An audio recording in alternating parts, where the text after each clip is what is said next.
اے اولاد آدم، شیطان تمہیں کہیں اس طرح نہ بہکا دے جس طرح تمہارے ماں باپ کو جنت سے نکلوایا اور انہیں بے لباس کیا تاکہ ان کے شرم کے مقامات انہیں دکھائے۔ بے شک شیطان اور اس کے رفقائے کار تمہیں ایسی جگہ سے دیکھ رہے ہوتے ہیں جہاں سے انہیں تم نہیں دیکھ سکتے۔ ہم نے شیاطین کو ان لوگوں کا آقا بنا دیا ہے جو ایمان نہیں لاتے۔ ناظرین، قرآن مجید کی اس آیت میں اللہ تعالیٰ نے انسان کو شیطان کے حملوں سے خبردار کیا ہے۔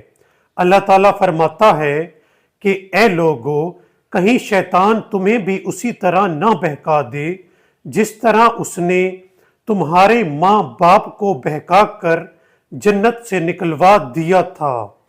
اس لیے ہمیں چاہیے کہ شیطان سے چوکنا رہا کریں، اور جب شیطان کے حملے کا خوف یا احساس ہو تو فوراً شیطان سے اللہ کی پناہ مانگ لیا کریں۔